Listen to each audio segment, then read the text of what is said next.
In a world where information seems to travel at the speed of light and traffic at a snail's pace, where the agenda of those at the helm doesn't always reflect the pressures on the streets, where the rubber hits the road, where there's queue of issues needing to be interrogated in the name of speaking truth to power. Welcome to a place at the table, where we set the agenda table the issues that matter to you, and invite you to take a seat at the table. a place at the table where we're set to shake much more than the table.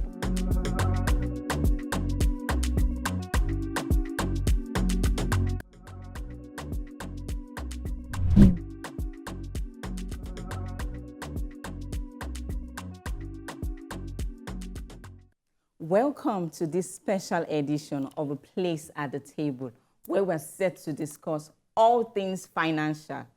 Aha! I knew that would get your attention. My name is Esther Adegunle, and I am saying that growth matters. Shola? Thank you, Esther. I'm Shola Adeyinka. I'm a hands-on kind of guy, and I'm set to speak on facing reality and creating our own enabling environment. I am with you, Shola, hands and feet, whatever it be, following the money or standing up and being counted. I am one for putting the talk into action. My name is Mukhtar Modibo, and I'll be speaking on transparency and accountability in the economic sector and governance. We speak about what we know. Some would even call it bread and butter. My name is Tope Runshowe.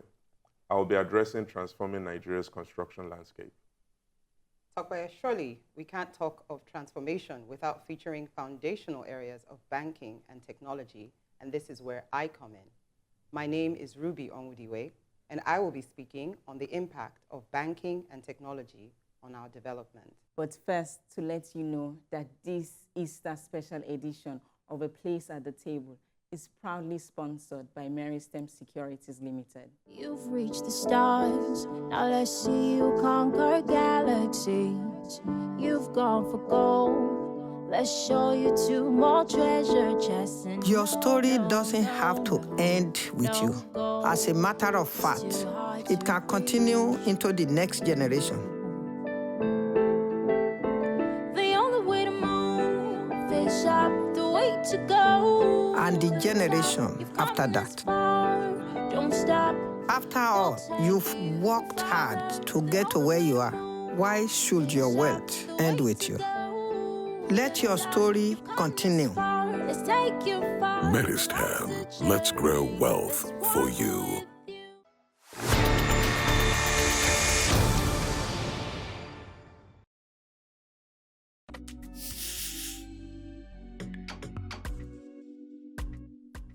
Growth matters. Is Nigeria really growing? Well, it depends on how you define growth. Certainly, our population rate is growing, currently at over 200 million people and estimated to double by 2050, making Nigeria one of the most populous nations globally. For our GDP growth numbers, 2 decades ago, we averaged 7%. Yes, we wish to be one of the fastest growing in the African continent. However, in the last decade, we have stagnated to an average of slightly above 2%. Also, our poverty numbers are on the rise, from 40% in 2008/2019 to over 60% in 2022, with 133 million Nigerians multidimensionally poor. You wait for the updated data in 2023. Actually, you don't need to wait for it. Just look around our country and you will see the millions of people that are struggling to eat once in a day. Who do we blame for this? Well, today is not for blames. I don't like to play the blame games. It's too expensive and it's not productive. Rather, I say, how do we get out of this and regain our position as the giant and the pride of Africa, the hope of the continent? Firstly, in the short and medium term, we still need to rely on the oil revenue I know we have been trying to diversify our foreign earnings from oil in the past decades, but it's important to maximize its current value. We need to get our oil production back to above 2 million barrels per day to earn significant foreign revenue. What will the funds be used for? It needs to be utilized in capital projects that enhances growth. Nigeria needs power to revive our manufacturing sector. Nigeria needs power to reduce the cost of business operation. Nigeria needs power to be a more productive country. Secondly, we need investment in the country like never before we do. Foreign and local investment. Well, there are many brilliant minds at the CBN and Ministry of Finance working hard to make this happen.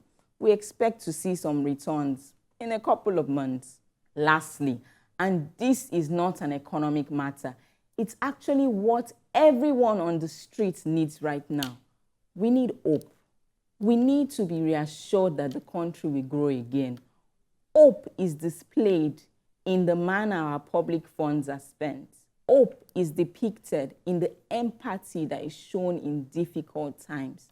Then again, hope is not in the hands of the government alone.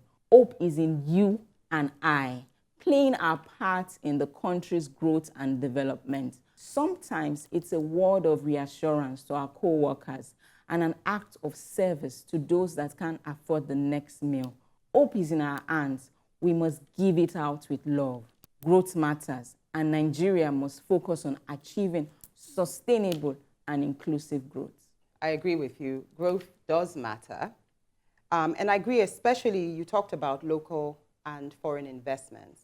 Well, particularly in the area of local investment, I do think it's very important that we improve our manufacturing capability and that we're actually able to produce goods that people need in other countries. True. This will allow us to promote our exports and then increase our revenue. So I agree with you. Local investment is very important. We need to imbibe the culture of check and balances. And if you look at it, a lot of time people sit down and say Nigeria has a fantastic policy, but the policy implementation is the problem. And I think reverse is the case for me. We don't have that fantastic policies, and we don't have the implementation level of the policies that are not fantastic will be the way they are. So what I'm trying to say is we keep doing things the same way and we expect a different result. So I think we have to do something differently, right? We have to be intentional and we have to be systematic in all these things for us to achieve that aim of things that we want to achieve. So we have to look inward and look at credibility, look at legitimacy of our governance structure, and look at virtually everything before we come back and say, this is what we want to do, and this is what we want to achieve. As the leader, whether of a business or of an enterprise or of a nation, the leader has a lot to do in speaking and bringing hope to the people, both in what he says and the actions that are portrayed. And this also goes into the area of foreign and local investment, because investment is a function of people feeling hopeful. They say it's all about sentiment. You know, the financial people will say, you know, just sentiments, and then the stock exchange, you know, will rally. So I think the area of hope, even though it seems very, very, you know, intangible, is probably a good place to start. And one of the things we can do to inspire hope in our nation is also when we begin to show people what can be in the long term. You know, the whole pain everyone is going through right now, we are suffering from the result of mismanagement over the previous years and maybe 10, 20 years. And the truth is that we're not going to get to where we want to get to overnight. It's going to be some long-term game. So I think we need to take that step back and have a roadmap. Because, you know, if there's no roadmap, it might also be difficult to sell hope, because people are asking, what next? You know, we're talking about local investment. A typical Nigerian today is asking himself or herself, why do I invest in Nigeria? People are looking at insecurity. People are looking at even skills. They are saying, okay, they're looking at, we talked about policies, a lot of policy somersaults. I remember sometime in 2014, I think we had the automotive policy, which wanted to talk about how cars will stop importing cars into Nigeria. And I know some companies went ahead to say, okay, we need to now start bringing in the parts. And then overnight, you have policy somersault. And so you realize that it's also difficult to plan for the long term. So I think one of the things we need to do in terms of leadership is to say, this is where we want to be in 10 years, this is where we want to be in 20 years. And we need to run away. One thing I love about Nigeria is that really, our parties don't have philosophies, whether it's APC or PDP or HLP. Really, we don't really stand for policies. We don't really stand for philosophies. So I think it's also a time for us to say, how do we actually set a long term? This is where we want to be. And everybody should align with it. This is a whole journey we all need to come together and begin to build. We need to get our policies right. We need to get our monetary policies and our fiscal policies aligned. You know, there are things that get people to say, I can invest in this place. I can go to sleep. Today, you see a number of people going to, when you look at Dubai, look at what has happened in Dubai over the last 20, 30 years. They created an enabling environment. Wow, that has been some exciting conversation. I like that we're still hopeful on this table, and we definitely hope to stay hopeful, right? And I like some of the points that you've raised. I particularly like in terms of leadership. So, you know how we say leadership and we're just thinking of government, but I like what you said, Tokwe, in terms of leadership, even at the business level, right? And leadership, I also dare to say at the community level, and leadership even at the family level, right? So yeah, this has been very interesting. We still have a lot of work to do in terms of our policy design and of course, policy implementation, but we will get there. Nigeria will grow. I am hopeful. Who would have thought that money talk and hope can sit side by side? Keep listening. Shola is up next.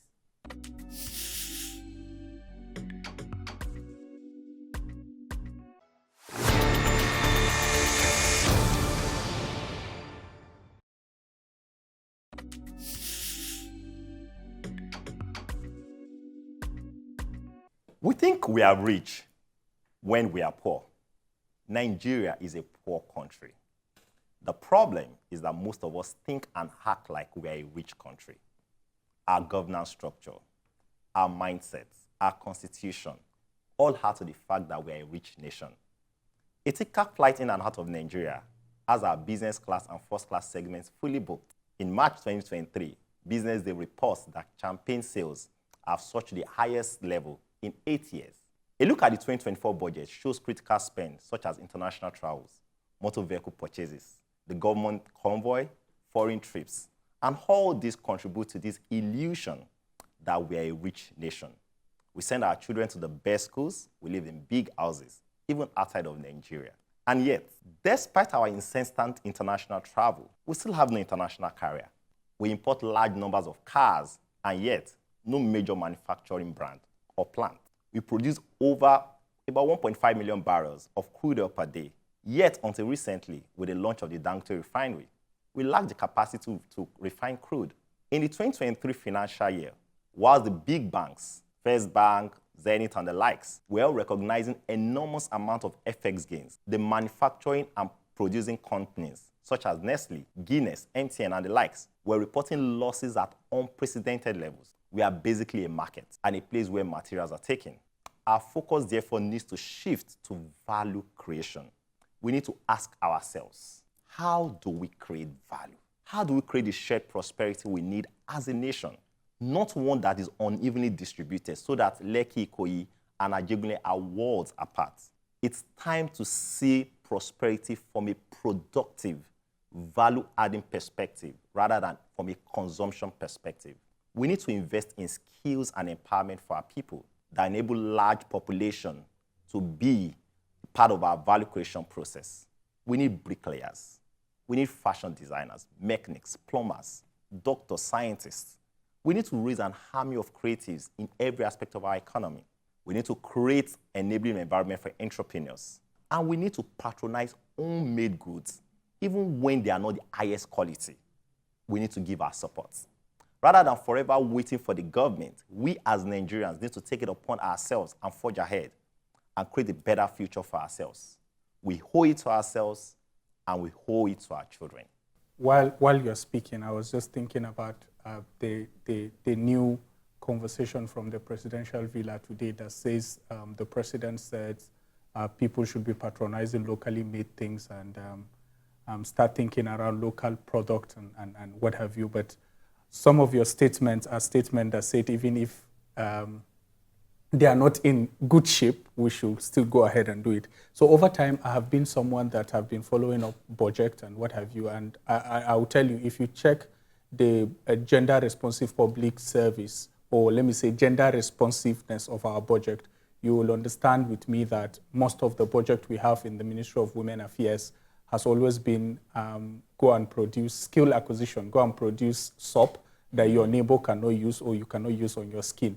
So it's made me wonder, I don't know, there are ladies on the table, maybe they can say something. Is it a crime to accept Ministry of Women Affairs? Women could have been in every part of everything, every ministry, rather than just relegating them to one particular ministry, like what our political parties have turned women to be.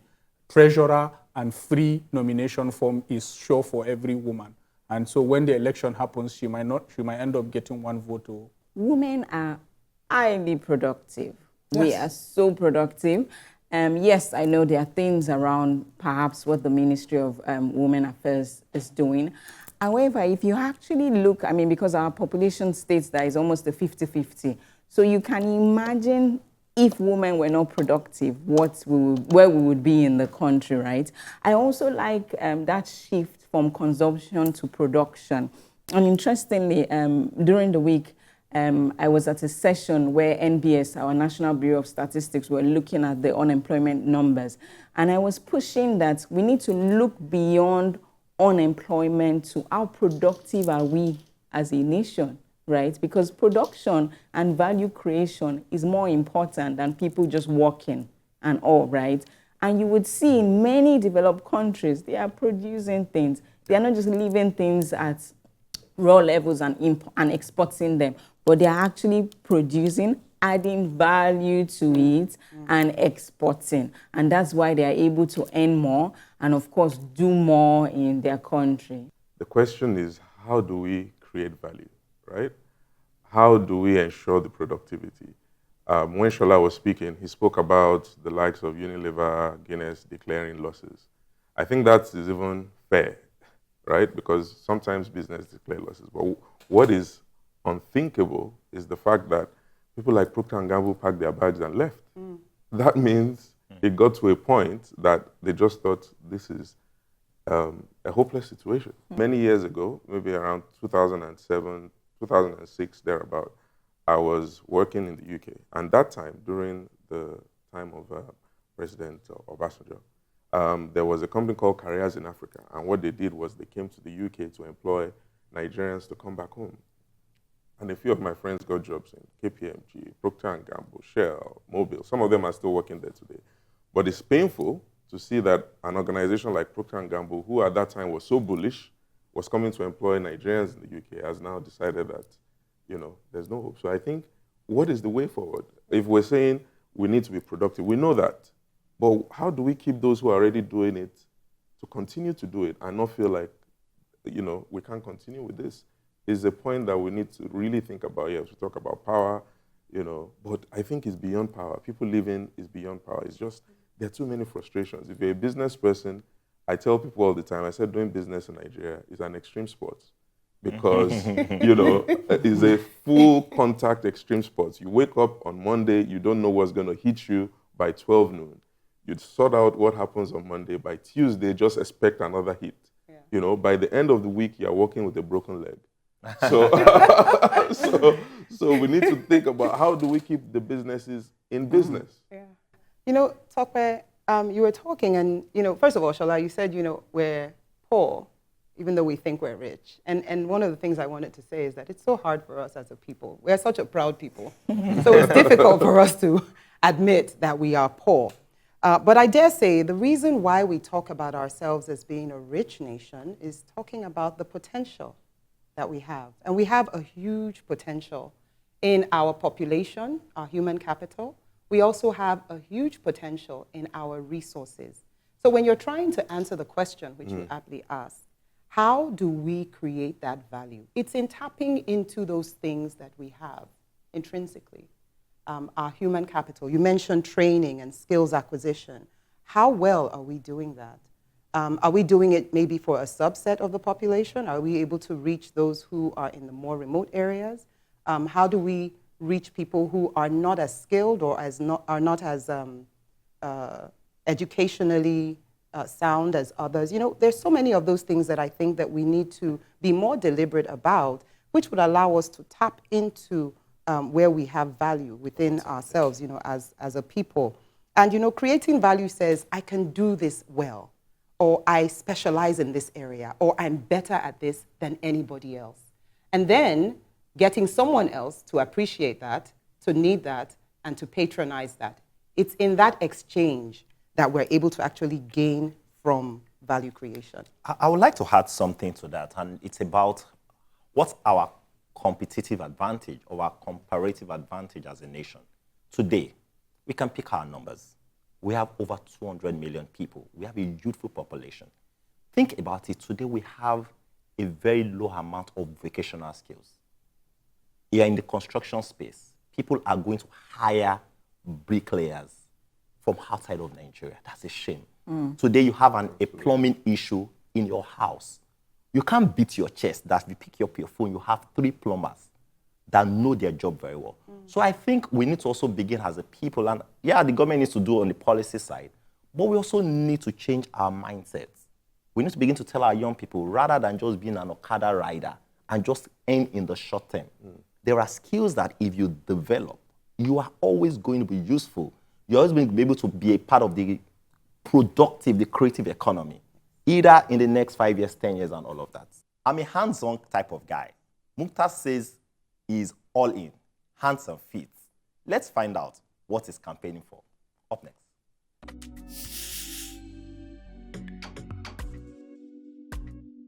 You've reached the stars, now let's see you conquer galaxies. You've gone for gold, let's show you 2 more treasure chests. Your story doesn't have to end with you.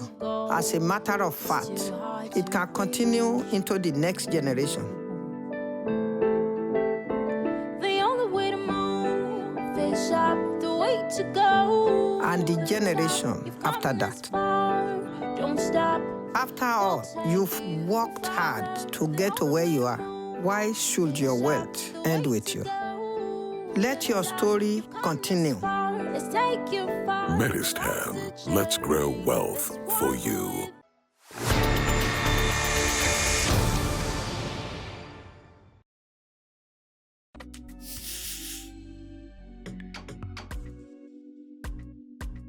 Transparency and accountability in governance.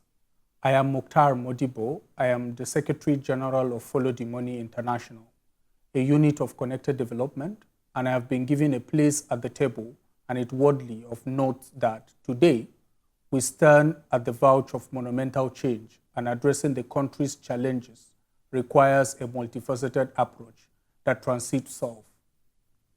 Firstly, we must prioritize transparency and accountability in governance.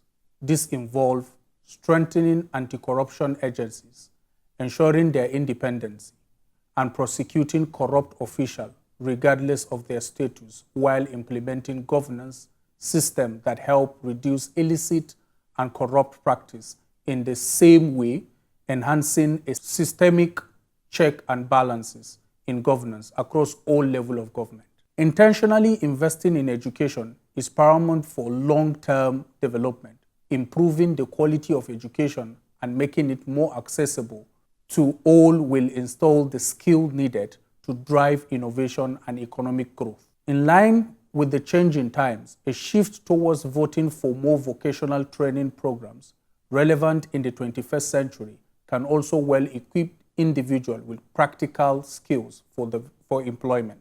Nigeria and Nigerians must collectively recognize addressing the country's infrastructural deficit as imperative, investing in renewable and reliable energy supply, enhancing transportation network, and expanding access to clean water and sanitation are crucial for fostering economic development and enhancing the quality of life for Nigerians. Permit me to suggest that promoting entrepreneurship and supporting small and medium-sized entrepreneurs can not only create jobs and reduce poverty, but also stimulate economic growth. Providing access to financing, mentorship, and market opportunity empower entrepreneurs to thrive and significantly contribute to Nigeria's economy.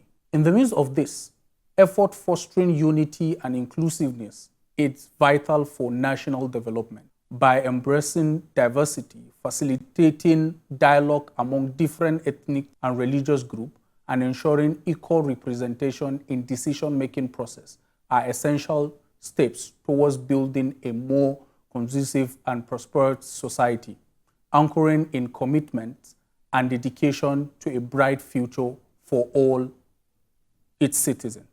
I really think that we also need to look at the demand side, right? And there's a role we all have to play. There's the role the civil societies need to play. We see the media playing an active role in terms of demanding for governance. A lot has happened in the last couple of months, right, after subsidy was removed. And what we've seen is that the allocations going to the states and to the local governments have increased drastically. Yet, if I ask us, who is our local government chairman?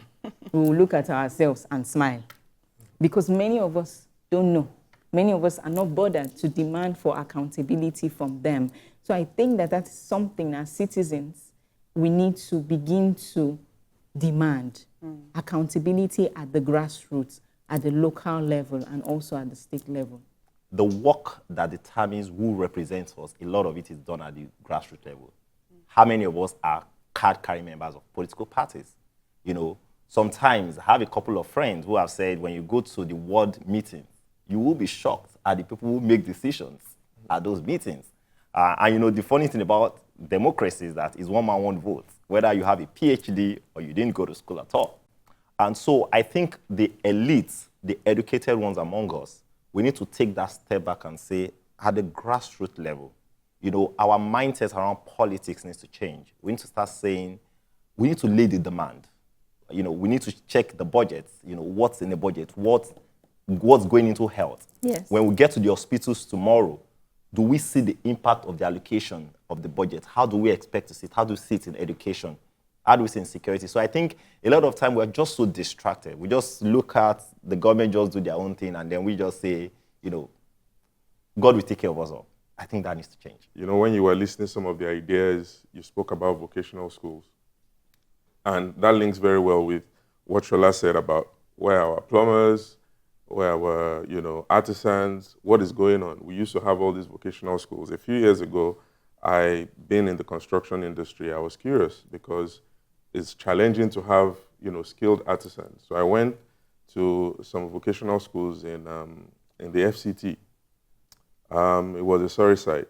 They were dead. All the equipment were, you know, rusted, you know. And I started thinking, what is the way forward to this? And that goes to investments in education, but not just in, you know, the formal, typical education.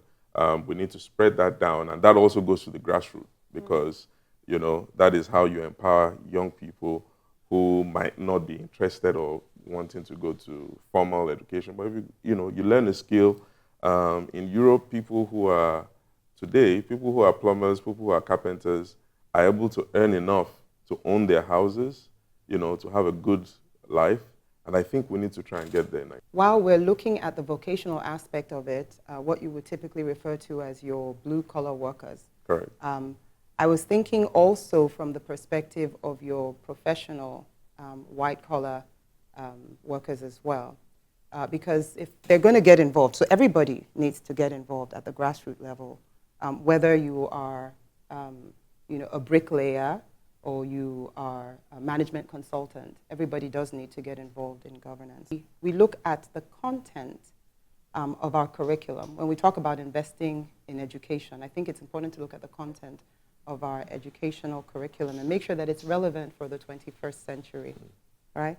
Very important. When you hear words like artificial intelligence and machine learning, these are things that some of us would rather put away because we don't understand the nitty-gritty.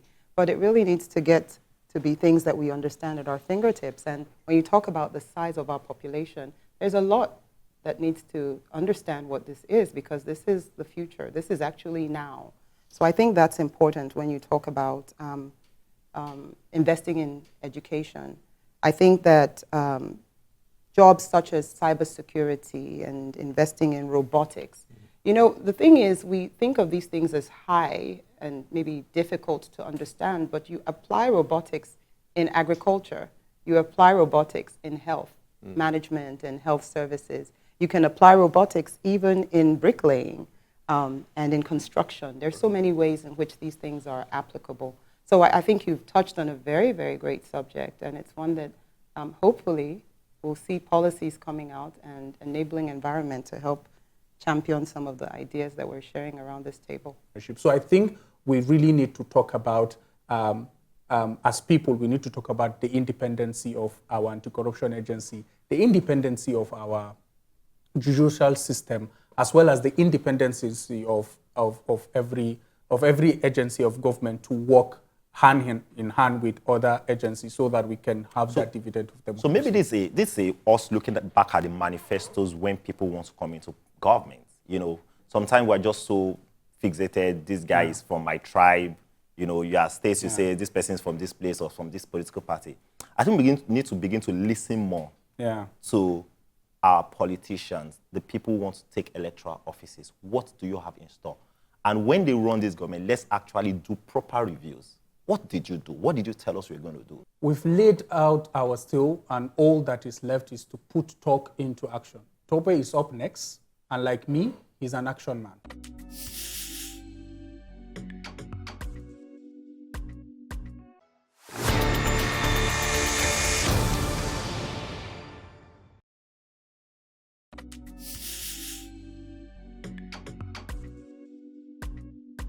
I could get used to being called an action man. However, things I speak of are not reactionary, but tried and tested. Transforming Nigeria's construction landscape, tackling challenges for progress. In the third quarter of 2023, construction services raked in 5.7 trillion naira, while real estate contributed 3.1 trillion naira to Nigeria's GDP. Despite this, in Nigeria's construction sector, challenges like regulatory hurdles and infrastructure deficiencies are stifling growth and exacerbating the country's economic woes. These problems are so fundamental that they not only hinder the construction sector's growth, but also contribute to the ongoing recession and stagnation the country is currently facing. Everyone in the industry, including frontliners like myself, face these challenges. However, despite these obstacles, there's immense potential for positive change. But to unlock this potential, we must confront these issues head-on. I've remained deeply invested in the industry due to its undeniable potential for impact and growth. Also, I am dedicated to overcoming these challenges and realizing the sector's immense potential for both personal and collective prosperity. From my experience in the industry, I believe solving these problems necessitates a comprehensive approach that addresses the root causes. This will mean implementing reforms to streamline regulatory processes, enhancing transparency, and reducing bureaucratic bottlenecks. We all see bottlenecks in almost all the sectors. It is also very important to prioritize investment in critical infrastructure projects, such as roads, power, and water supply, as this will create a solid foundation for the industry's expansion. The industry must also embrace technological innovations and adapt to best practices in project management and construction methods that can enhance efficiency and productivity. Also, we must incentivize key stakeholders, including the government, to embrace a real estate revolution in Nigeria. That is talking about housing, by demonstrating economic benefits such as advocating for policy reforms, enhancing infrastructural development, and promoting public-private partnerships. This is very important because the government cannot pay for it all, and substantial financial investment is needed to fund infrastructural development projects. including transportation networks, utilities, and affordable housing initiatives, which serve as the backbone of the real estate growth. This revolution will benefit the average Nigerian in many ways, including increased job opportunities, improved living standards, and enhanced access to quality housing and essential services. The industry can achieve the envisioned beautiful state if major actions are taken towards the above and significant push for investment in the industry is made. Today, we know that there is really not so much mortgages available. So if you want to get a house in Mowe, for example, how many real estate companies are saying, okay, let's develop for those people in that area? We keep hearing people developing in the highbrow areas. And interestingly, I think occupancy in those areas are low. If you go to Lekki today, you see a lot of empty properties, and you still see a lot of developers still moving in the construction workers and materials and still constructing. I think that's one issue we need to look at. How do we begin to say support? Is it a government thing? Is it the financing sector? Is it the banks need to begin to look in that direction to say, are we going to use policies to force the financiers to say some part of your money should go? I remember this thing the Lagos State government did a few years back. I think it was during Hambody, where there was some development for, and they sold these houses quite cheap to typical people, 10 million, Ogba, Ikeja, and those areas, and you saw people embracing it. I think we need to look in that direction. Second thing I would like you to look at is sometimes you're having a mismatch between the rental value of properties and the prices of this property. So when you look at a property, they tell you this property is 50 million naira. You look at the rental value. The rental value is 1 million. And you're asking yourself, is it 50 years that the person is going to recover the money? And is it a balloon of cost? Is there a mismatch there? Thank you. I can tell you half of Abuja are estates, and almost maybe 30% or 70% of those estates are not occupied. Now, a question was thrown to me by a colleague that came in from Zambia. And he said there are two things when he got into Abuja from the airport to his hotel. The two billboards he keeps seeing is estate and church, real estate and church, right? And now the question comes to me in the sense that I live close to an estate that there are only, and I pray in the mosque of the estate, there are only 6 occupants in almost 1,000 space of that estate. So I keep asking, how can that help in development? Now, if you ask me, I know of someone that told me that his dad is planning to buy a house of 400 million, right? And they will be renting it out. So I'm questioning myself, how much will that rent be, right? That he, in one way or the other, recover that thing. So the question will come into, when will someone like me that earned less than $200, right, afford to buy a house? Because maybe that's the last thing I'll say. If you look at the analogy of how we're living in this country, maybe I earn $200. Earning $200 is barely maybe less than 500,000.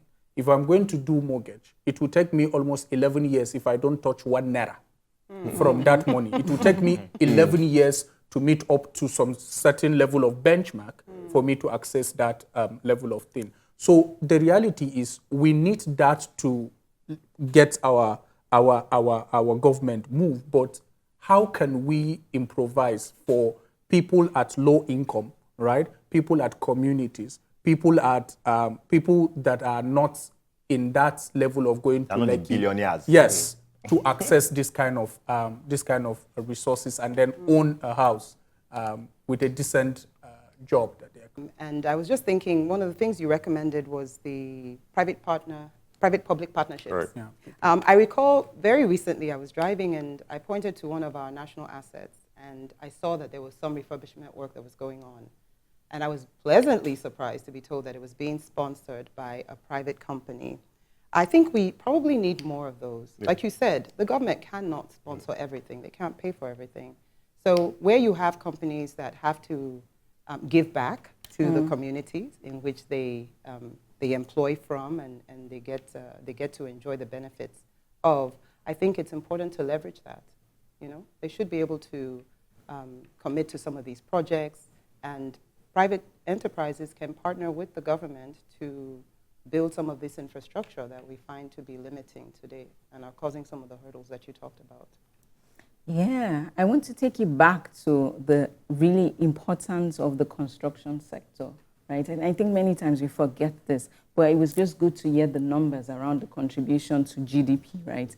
And also the number of people that construction actually employs is massive. Yeah, even though you would say it's seasonal, but it's actually massive. These are people that are able to work for a period of time and actually feed their families, right? So number of people the sector is able to employ also is very key in development. And we've said it, right, just in terms of what it does, ease of doing business in the country. Just look at Lagos State, quite impressive. I mean, a lot of the construction work that's been going on in terms of infrastructure, the rail we see. What if we could see this across other states, even if, of course, it needs to be at a smaller scale? I mean, not everybody needs as much, right? I think that if we see more of it across different states, different regions in the country, it will significantly impact Nigeria's development. So construction certainly is very key for Nigeria's growth. It's important to know that no economy in the world grows without low-cost housing. And the way it works is that government is deliberate about it. Because sometimes you have to subsidize certain things. In some cases, like some states are doing, you could say the land is free. You do that, the cost comes down. You could say we would pay for cement, we'll pay for infrastructure, we'll subsidize this just to bring, because you have to be deliberate. So that is on the supply side. Housing, there's a supply side, there's a demand side. We need to be able to deliver the houses as low as possible. And then on the demand side, which is where mortgages come in, is that financial institutions need to be incentivized to provide mortgages, just like what Mukhtar said. If you're going to need to work for 11 years just to be able to get in, when are you going to finish paying for it? So it is something that has to be deliberate, government, and then public-private. That's why I talked about public-private partnerships, government and private individuals, and the knock-on effect that the job creation will have. And when we add it to Shola's Made in Nigeria proposition, if we have more developers who are Nigerian companies, more construction companies, we employ people. If you give our company a job, we're not going to take the money and move it to Europe. The money is going to stay in the system, and those are the things that could propagate our economic development. Anyway, transformation takes vision. Having framed what beautiful looks like, Ruby has promised to lay the foundations, and she's up next. Banking and technology, twin pillars that are vital to our development. You didn't know? Keep listening. But first, reminding you that this Easter special edition of A Place at the Table is proudly sponsored by Meristem Securities Limited. You've reached the stars, now let's see you conquer galaxies. You've gone for gold, let's show you two more treasure chests. Your story doesn't have to end with you. As a matter of fact, it can continue into the next generation. The only way to move, fish up the way to go. And the generation after that. Don't stop. After all, you've worked hard to get to where you are. Why should your wealth end with you? Let your story continue. Let's take you far. Meristem, let's grow wealth for you.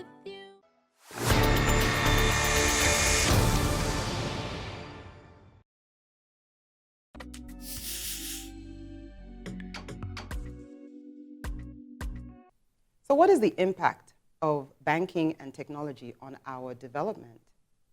One of the strengths of our great nation is our numbers. Foreign investors flock into the country on a daily basis, looking to take advantage of the population size to grow their profits. According to the National Bureau of Statistics, the population of Nigeria in 2022 was about 216.8 million, of which the youth population, aged 29 and below, constitutes roughly 68% of the population. Take that up a notch, we have a whopping 80% of the population, that's 174.4 million people, below the age of 40 years. I'll let that sink in for a moment. What is the significance of this? what are the implications for the Nigerian economy? There's a saying, idle mind is the devil's workshop. What this implies is that if not properly engaged, a youth population of this magnitude could quite easily become vulnerable to social ills such as high dependency ratios and increased unemployment, thereby eroding the very potential that could be realized from this population.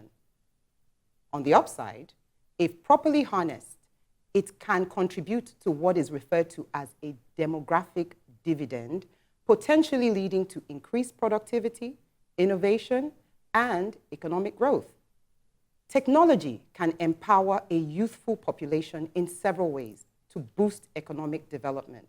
For instance, it can provide access to education through online learning platforms, enhance skills development and future readiness in the wake of artificial intelligence and machine learning through digital training programs. It can create opportunities for entrepreneurship and innovation through digital platforms and marketplaces. It can also improve access to markets and financial services through digital banking and e-commerce platforms. Additionally, technology can facilitate efficient resource allocation. It can streamline our business processes and even foster collaboration and networking among young people, thereby accelerating economic growth and development. The application of technology in finance can assist Nigeria in overcoming its developmental challenges, and it does so in several ways. One, enhancing financial inclusion, improving efficiency and transparency, encouraging savings and investment, stimulating entrepreneurship, for which Nigerians are well known, facilitating government services, combating fraud, and improving security.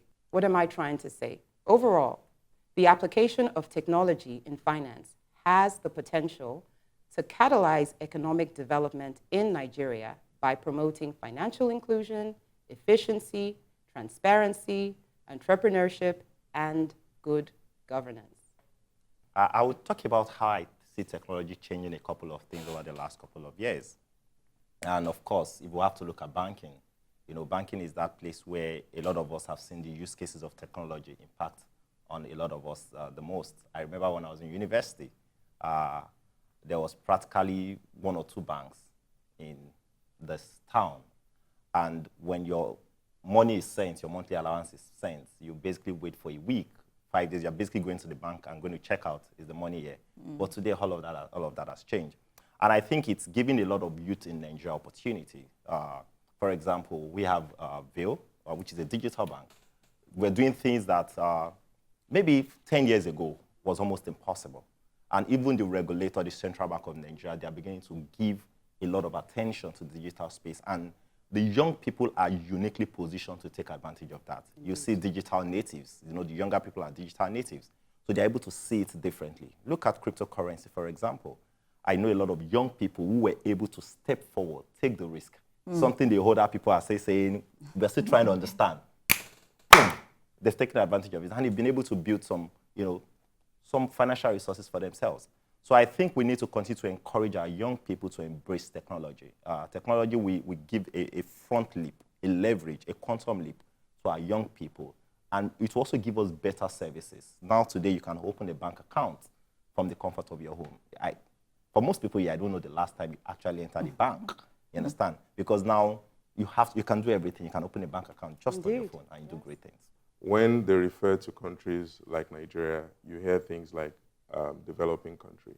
And technology has the capacity to create that leapfrog effect. So, instead of, the industrial stuff, you need to build a factory, you need to get it to work, you're waiting 1 year, 2 years, 3 years. Technology, in a couple of months, you've created a solution and, these young guys are, I have a few of these young friends who got on fintech and all of these things. The next thing, my guy is worth $10 million. I'm thinking, how many houses am I going to build to get $10 million? It's making me think, look, we need to be thinking about this thing, the leapfrog effect. And of course, that has a ripple effect on the economy because now they're employing people, they're paying taxes, and that gets the economy going. So I think it's an important area we need to look at. If you look at what NIDA, an agency that is regulating some level of what the technology is doing, you could understand that there has been that level of gap, right? Now, if I ask you, if you all ask us here, the most whooping, like the industry that is really working in this country is the music industry, right? And if you add, is the technology industry that has no government intervention inside. Why do I say there is no government intervention? A lot of young people work for this fintech, like he mentioned, and other things in dollars, right? But you know the funniest thing, our card, you cannot pay anything with our card out there.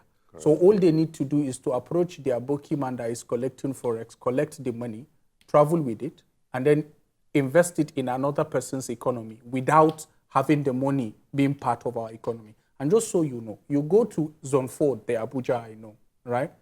You could ask for $10 million, right?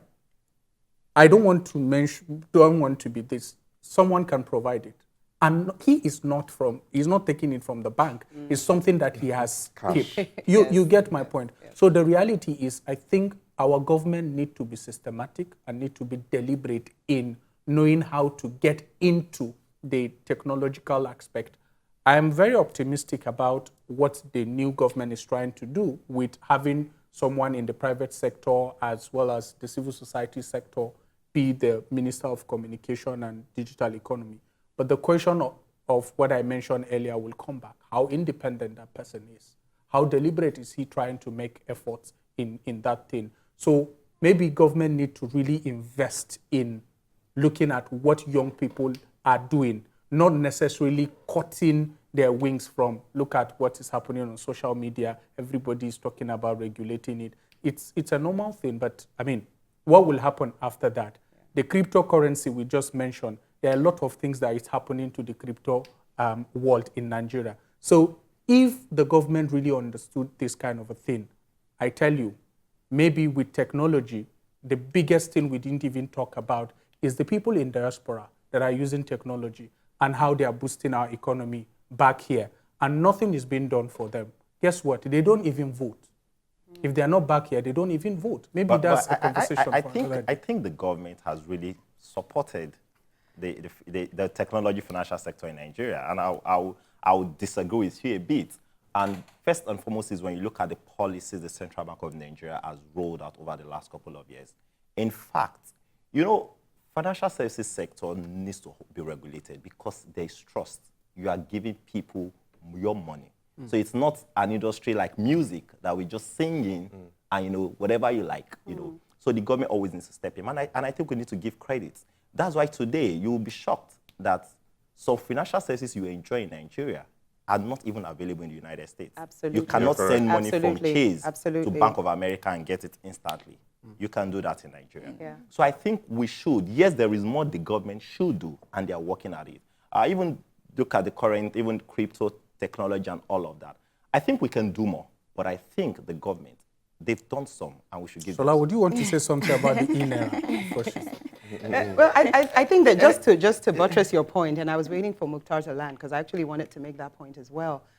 Is there much more to do? Absolutely. And there's a word you mentioned, you called it optimism. So I think we're all very optimistic around this table. But the truth, like you said, is to give credit where credit is due. And there have been some enablers that have been put into place to get our technology industry working. If you look at some of the regulations around data protection, data privacy, very important. If you're going to be using digital platforms, it's important to be able to secure the data of the people who are using those platforms. You also have NIDA, you mentioned, and you have the likes of CBN's IT standards blueprint, which they put in place for financial services providers to ensure that we uphold, or the banks uphold, the industry or global best practice when it comes to even the sandboxes. Building, and then the sandboxes. So they have done quite a bit, and we're hopeful that they will continue along those lines. I mean, I really like what technology has done in the financial sector. It's been massive, to be honest. If you really look at it in terms of financial inclusion, right, it has really impacted, I mean, that. Nigeria financial inclusion has grown, there's still work to do, like you said. And of course, in countries like Kenya, and we've seen them use, technology massively just to close that gap in terms of financial inclusion. I also like how it's promoted efficiency and the competition that has also come into the financial sector. Yeah. Indeed, technology is a game changer in the financial sector, and it will be great to see us utilize it across other sectors. So much to discuss and so little time. I get to say it's a wrap on this special edition. Glad you could join us at the table. Till this time next week, same channel, when we'll have more issues to lay out for interrogation. It's goodbye from all of us and Happy Easter!